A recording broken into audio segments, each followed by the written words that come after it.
নরহরি চামর ডোলায় নরহরি চামর ডোলায় নরহরি চামর ডোলায় নরহরি চামর ডোলায় মহাপ্রভুর শয়ন কালে নরহরি চামর ডোলায় মহাপ্রভুর শয়ন কালে নরহরি চামর ডোলায় নরহরি চামর ডোলায়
নরহরি চামর ডোলায়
দশরে বিন্দু বিন্দু আর সে দশরে বিন্দু বিন্দু মহাপ্রভু গায় সে দশরে বিন্দু বিন্দু মহাপ্রভু গায় সে দশরে বিন্দু বিন্দু মহাপ্রভু গায় সে দশরে বিন্দু বিন্দু মহাপ্রভু গায় নরহরি গদাধর চামর দুলায় নরহরি গদাধর চামর দুলায় নরহরি গদাধর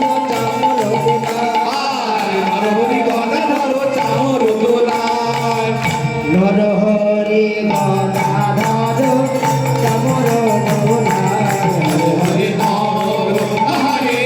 হরে হরে হরে হরে হরে নরহরি গদাধর চামর দোলায় ভগবতী দোলায় শ্রী গৌর হরি ভগবতী দোলায় শ্রী গৌর কৃষ্ণ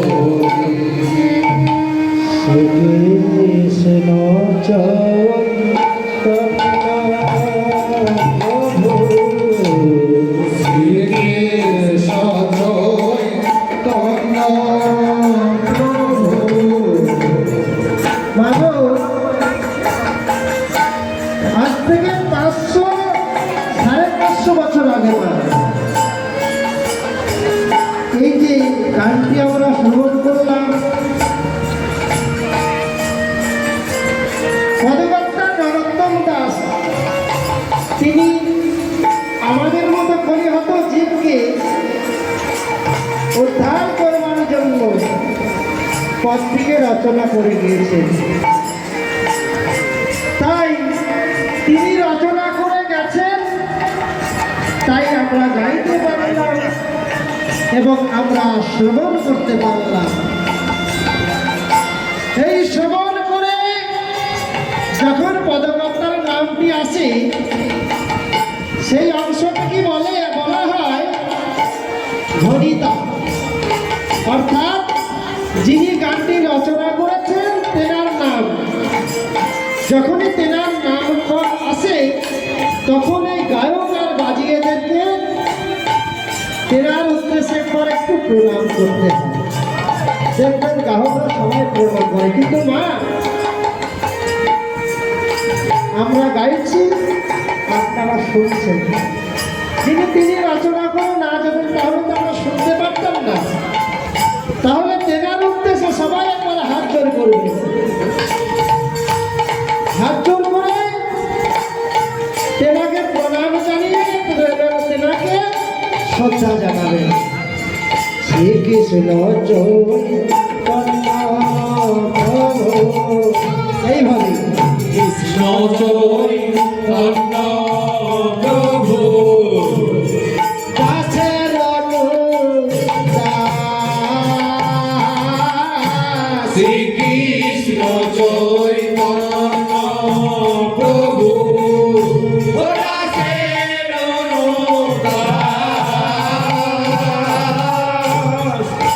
শ্রীকৃষ্ণ চৈতন্য প্রভু দাসের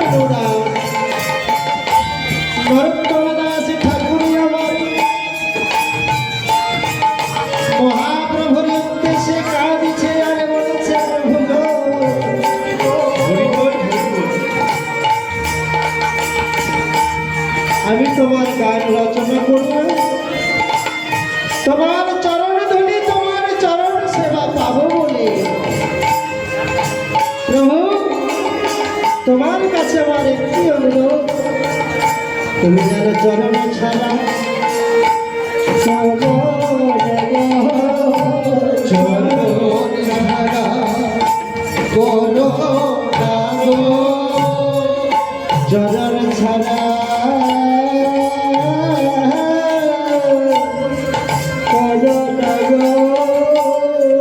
চরণ ছাড়া করো না গো।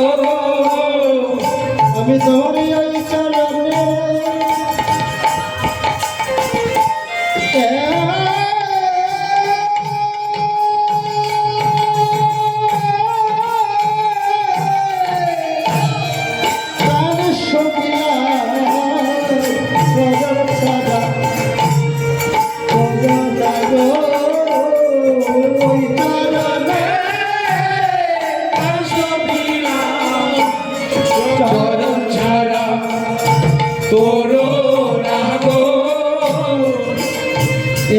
পদকর্তা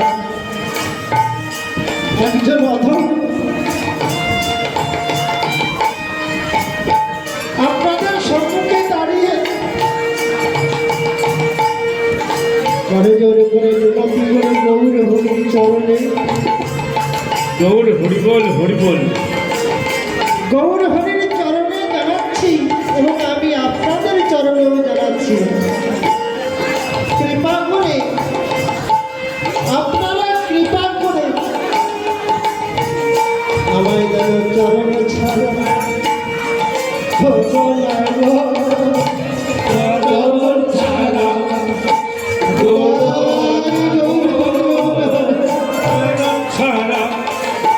করো না গো। আপনাদের চরণ তলে যদি আমায় ঠাঁই দিতে না পারে তাহলে কি করবি আমায় চরণে কাছে রেখো চরণে পাশে রেখো। চলো